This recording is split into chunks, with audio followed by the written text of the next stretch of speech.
My name is CJ, and today I'm going to be talking about the Supreme Court's decision to legalize gay marriage. I'm going to be, basically not talking so much about that, but more about some reactions to it. First thing is Alan B. West on his website. He posted a thing about pedophilia, or pedophiles. Oh no, and how they're doing the same exact thing that gays did and trying to make pedophilia legal. I don't know. He says that critics said that once homosexuality became legal, everything would be legal, and advocates said no, and now he's trying to say that that's exactly what's happening with pedophiles, but no, the first thing they says is that psychiatrists are now trying to redefine pedophilia as not a mental disorder but a sexual attraction that's naturally occurring, such as how they did with homosexuality, which is true, and they've been doing that for quite some time.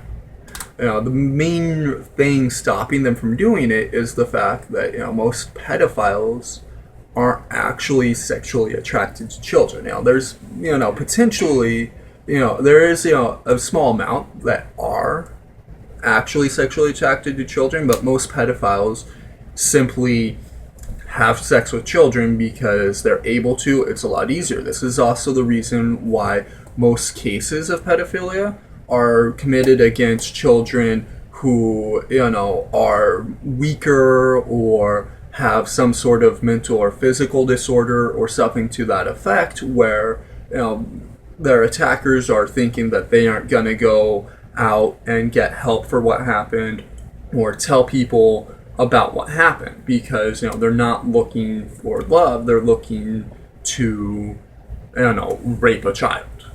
So that's been the main thing stopping it. But there is a small amount that actually are attracted to children, and whether or not that's natural, and by natural I mean a cause of genetics and the way you're raised put into a combination, not necessarily just fully genetics, because nothing is just fully genetics, it's combinations of things.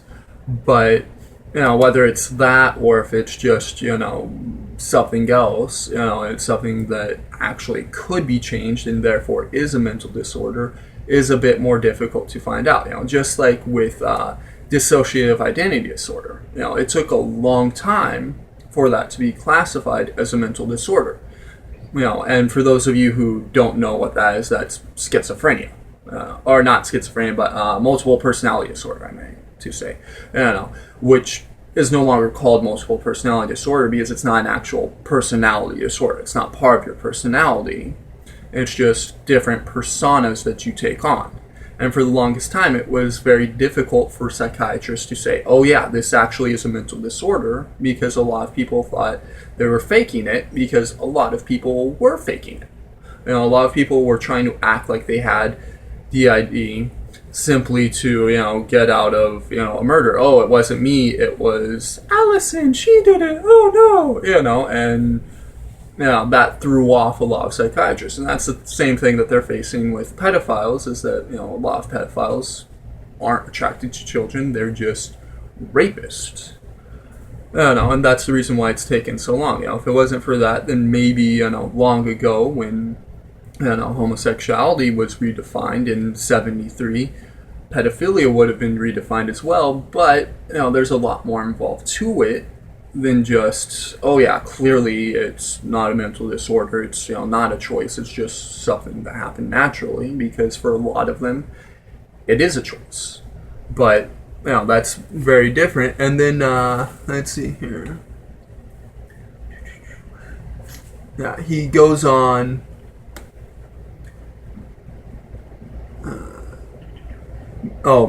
to hate crimes, the Hate Crimes Act, and how Republicans tried to, rewrite it to basically not include pedophilia, or pedophiles, people with pedophilia, because Hate Crimes Act covers, race, creed, gender, sexual orientation, and whatnot.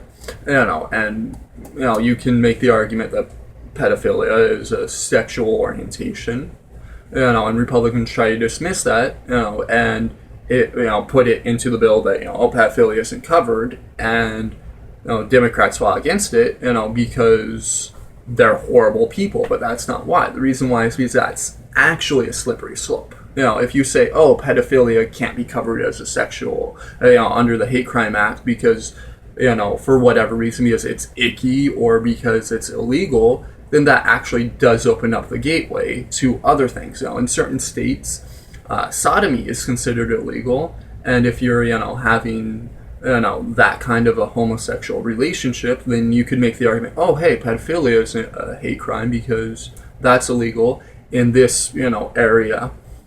Sodomy is illegal, therefore my beating up this gay guy isn't a hate crime, it's just, street justice, as it were. So that actually is a slippery slope. And then, once it's heard one time in the courtroom, it has to be heard every time after that, because if it isn't, then when the person is convicted, they can, go ahead, appeal it to the appellate court or the circuit court, and then they have to actually, they literally do have to say, you're right, we have to declare mistrial because not all evidence was introduced. This is a viable defense. It was used in another trial, regardless as to whether or not that person won. Just simply the fact that it's heard means that it has to be heard again.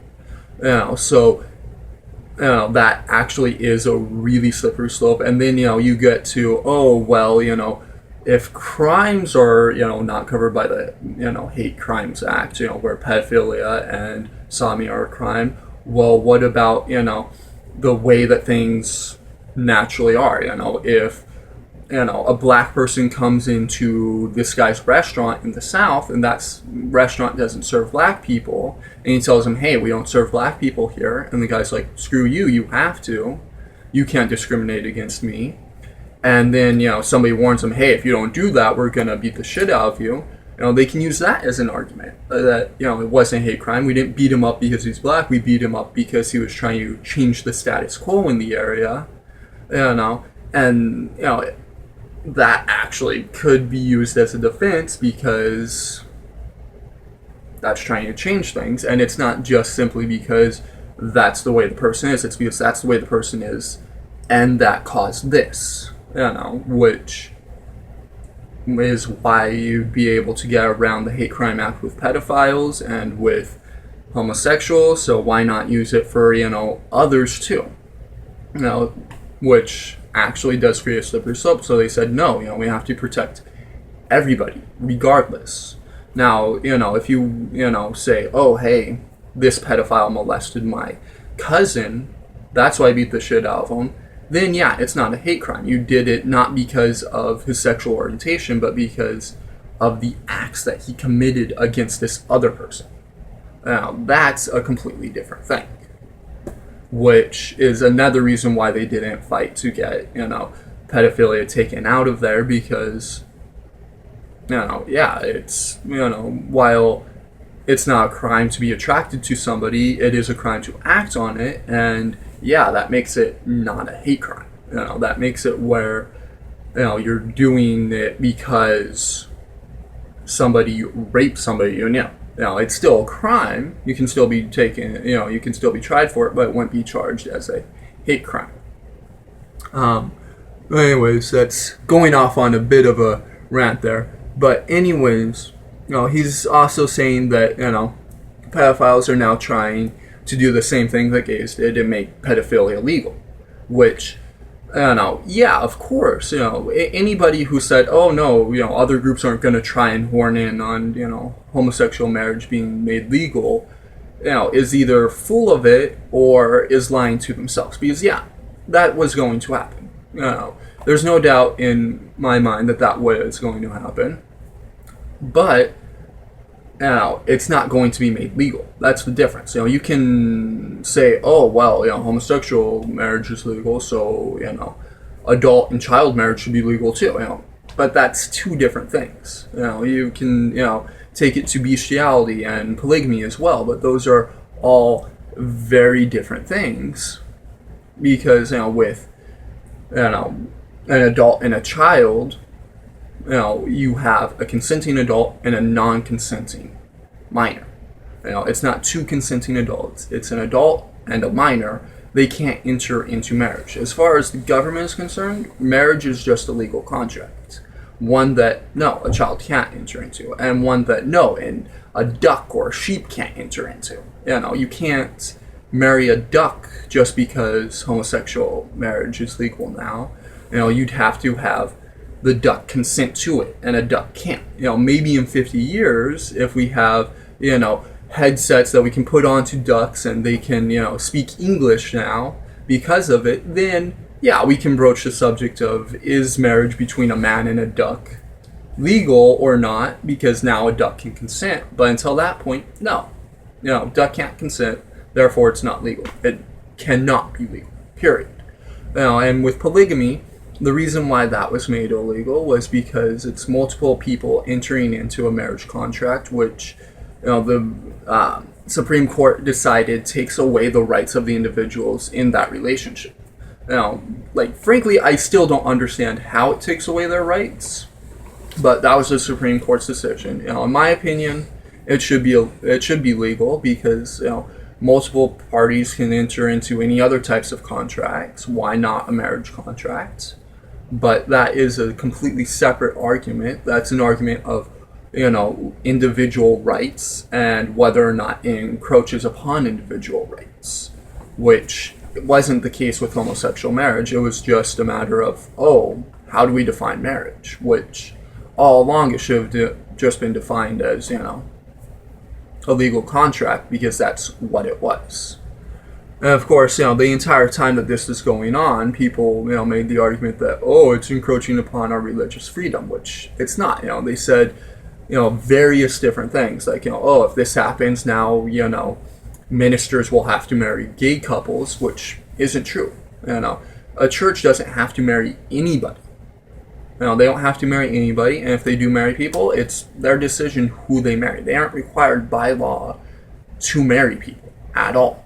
That's why, churches can decide, pick and choose what marriages they want to happen in the church. They can say, you two people can't be married because he has straight hair and she has curly hair, or he's white and she's black, or, they're both men or they're both women, or, hey, you're just not part of our church.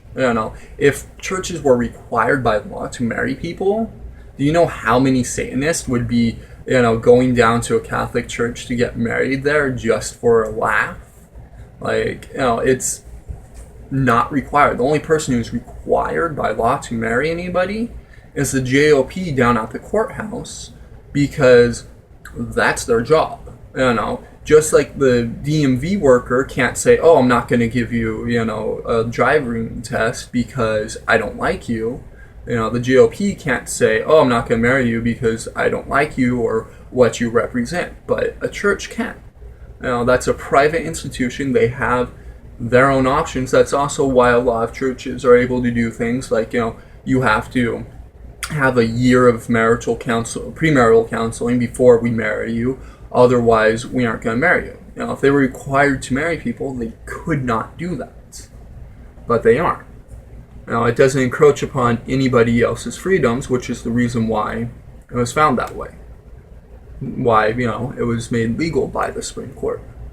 All right. And then also, in his article, Alan West, he says that, research show, that like they're trying to make, underage pornography legal because it curbs pedophilia, and it helps them resist the urges because they're able to take it out in fantasy. But that's not true at all. All of the research, literally all of the research, I don't know where he got that idea from, but all of the research has shown that, people who actually watch pornography, especially pedophiles, even if it's, underage pornography, they actually act more on their actions because they see it, and, it actually changes their mental capacity and everything, and they think, oh, hey, it's perfectly acceptable to do these things. I've seen it happen plenty of times, therefore it's okay.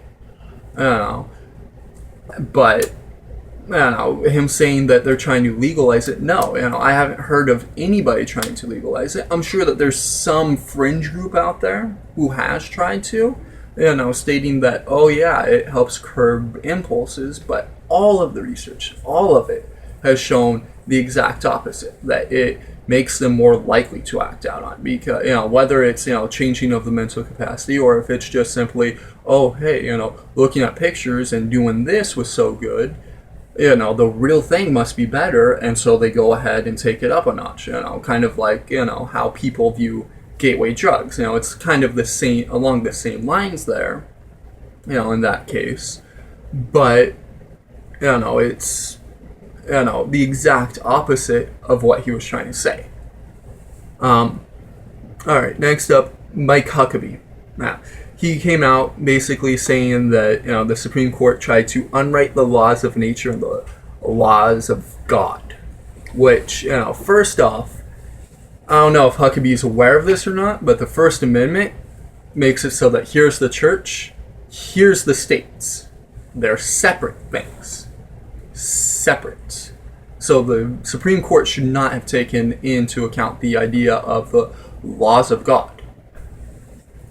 Because as far as the court is concerned, there are no laws of God. As far as the court is concerned, there is no God, there is no Allah, there is no Jah, there is no Buddha, there is no, religion at all. The court doesn't concern itself with religion when it comes to decision making.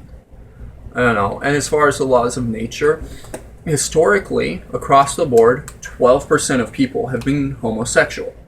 Now, a steady 12%. Yeah, it's changed a bit where, if you asked, people in England if they were homosexual when, after Oscar Wilde and that whole incident and homosexuality became illegal and anybody caught being homosexual would go to prison, after that, yeah, plenty of people would lie about it and that would decrease the numbers, but that's very different, and yeah, there are certain situations where the incidence of homosexuality goes up, like in prison, but it's you go into prison, you see two inmates engaging in sexual congress of a homosexual nature. You can ask them, hey, are you gay? And most of the time they'll say no.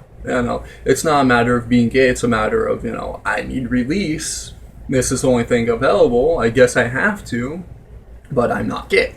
So yeah, there are incidences where the statistics will be skewed a bit, but the amount of people, if it's a safe environment where they have no worries whatsoever of repercussions happening to them, it's 12% across the board. Always has been, more than likely always will be.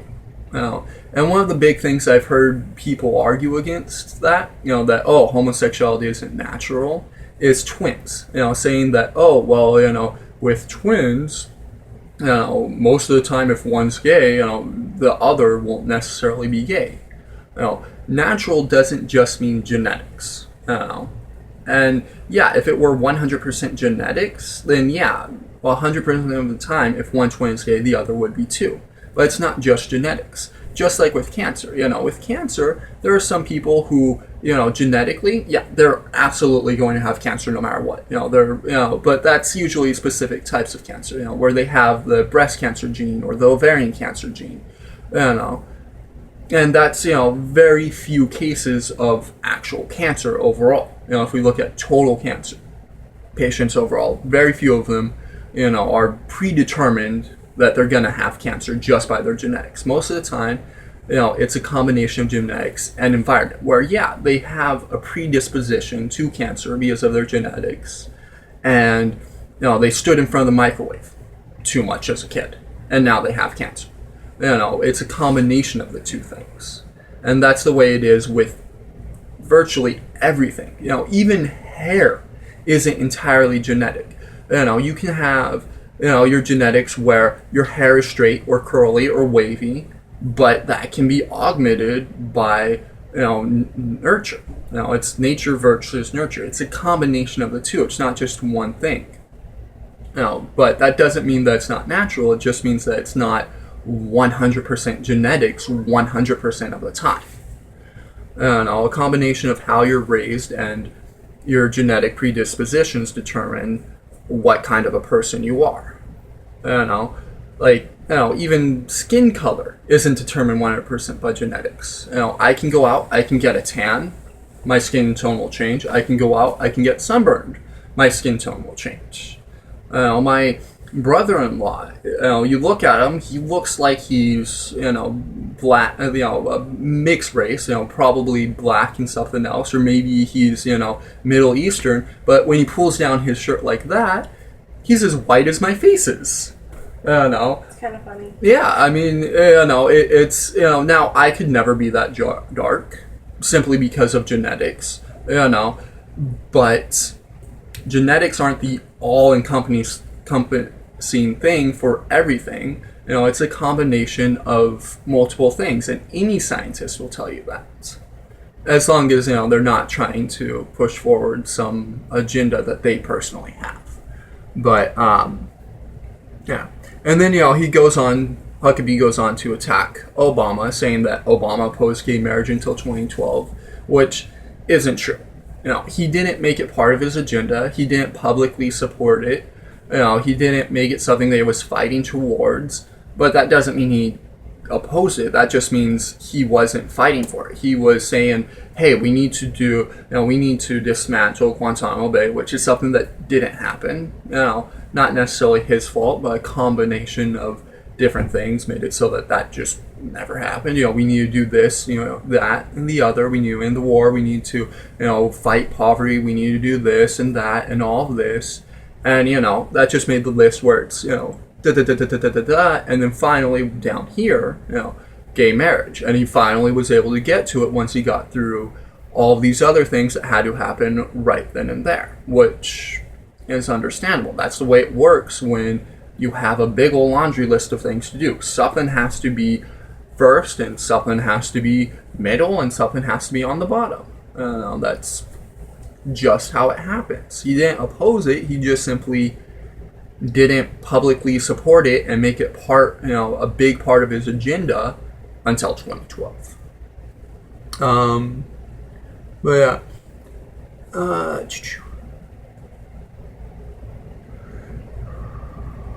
Oh yeah, and then at the same conference that Huckabee was saying all this, Carly Fiorina, I'm just not quite sure how to pronounce her last name, Carly. I actually agree with her personal opinion, which is she basically said, look, it's happened, let it go.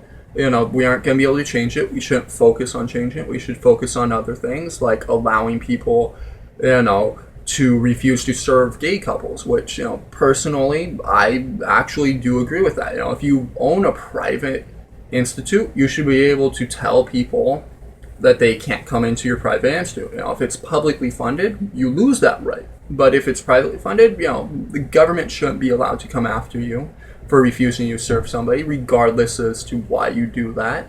Now, yeah, personally, I think there should be repercussions. I think that, if restaurant refuses to serve a gay couple, that everybody who finds that, bad and wrong and apprehensible should say, hey, screw you guys, we're never coming here again, and they should lose their business that way. But, the government shouldn't have the right to encroach upon them and tell them, no, you can't refuse to serve those people. It's a private institution.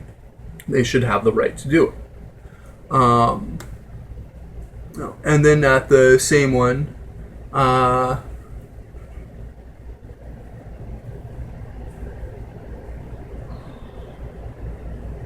let's see here.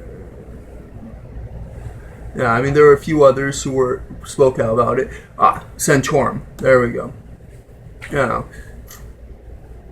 Santorum, he spoke out against it too, and he said, that the Supreme Court only passed it because the only reason why you could oppose it is because you hate gay people, but that's not true. The reason why the Supreme Court passed it is because there's no reason to oppose it legally. Like I said before, marriage, all it is as far as the government is concerned, is a legal contract between two persons. There's no reason why a man and a man should be able to, or shouldn't be able to, enter into this contract when a man and a woman can. It just, legally it doesn't make sense. That's the reason why they passed it, not because they were misinformed and they thought that people hated gays and that's why they had to do it, but simply because, as far as the government is concerned, it's a damn legal contract. It doesn't matter if two men, two women, a man and a woman, are entering into it, as long as both parties can legally, mentally, consent to this contract. They can consent to it. It doesn't matter who they are. Yeah. Alright. Last thing that I wanted to talk about was something a good deal better, which was Reverend Charles Moore. For those of you who don't know, he was a reverend out in, or a retired United Methodist reverend, minister rather. They're called ministers in the Methodist Church, who set himself on fire in Grand Salem, Texas, which was his hometown. And he ended up dying June 23rd.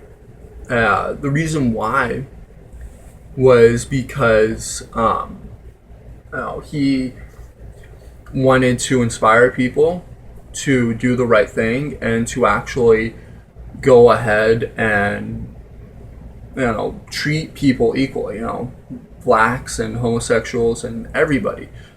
He actually had a really long history of doing this kind of thing. In the 90s, he went on hunger strike for 2 weeks to try and get the United Methodist Church to remove the discriminatory language against homosexuals and all the hatred that they had towards homosexuals.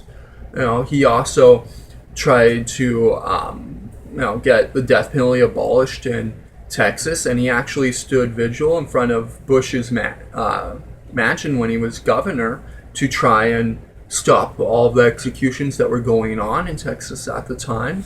He helped people all over the world, in the Middle East, in the Far East, in Africa, in India, literally all over, helping the poor, helping the needy, helping anybody who really needed help.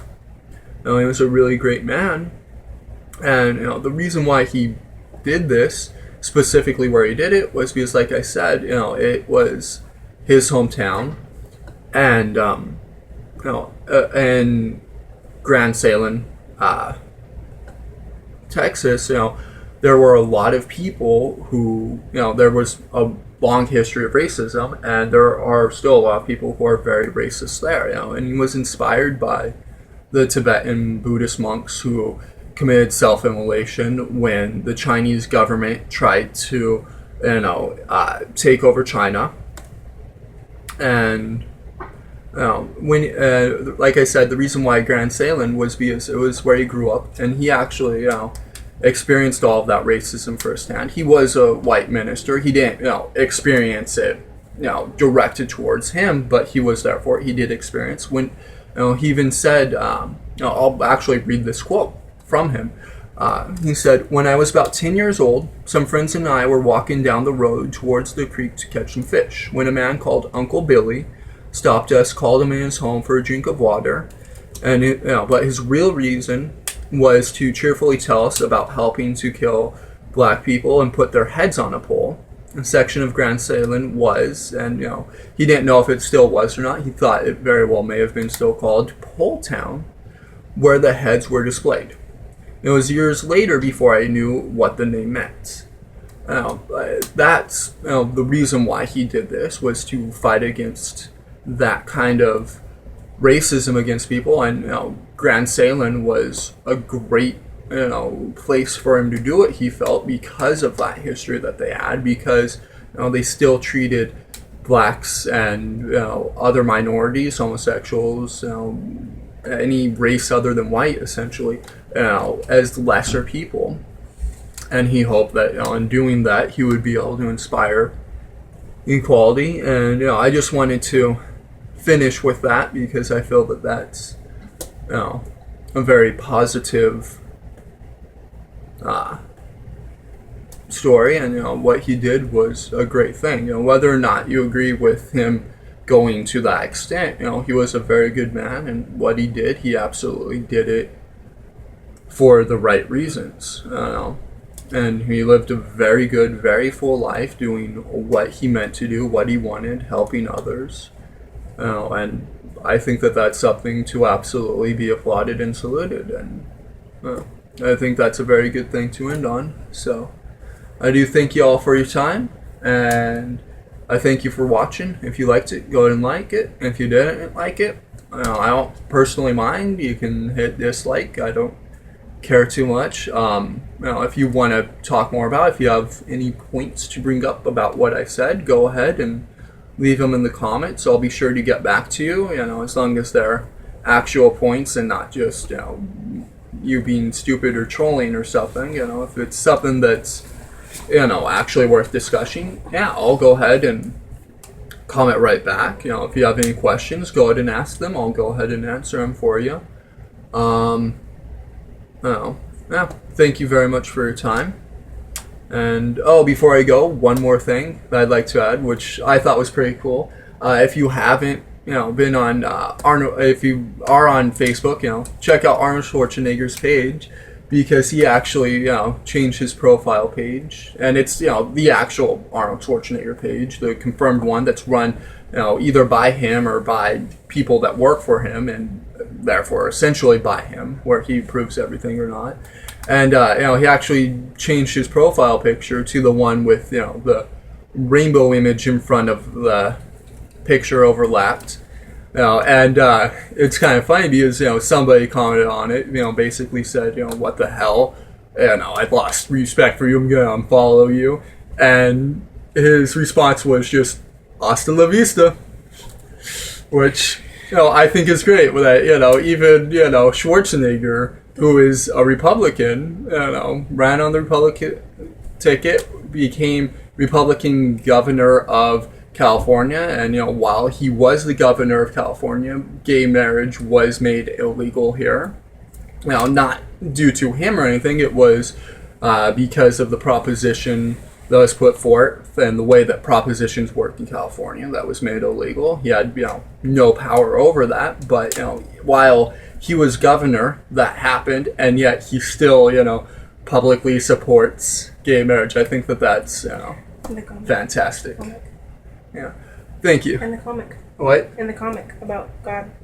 Oh, yeah. My fiance wants me to also bring up a funny little comic that she found, which was kind of cool. It was a couple of hardcore Republicans or right wings, whatever, whomever they were. I don't think it was anyone in particular, but it was supposed to be hardcore right wingers, and it was gay marriage is legalized. What will God think? Oh no!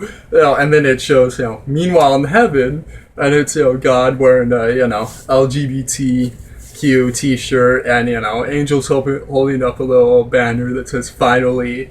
God's all happy about it happening. I thought that that's a cute one. Yeah, and my girlfriend wanted me fiance wanted me to bring it up. So, yep. You want to come over here? No. Okay. Well, you all have seen her before in other videos, so. Yep. All right. Thank you very much for watching. Have a good day. And if you like the videos and like the videos I make, go ahead and subscribe. Yeah. All right. Thank you for your time.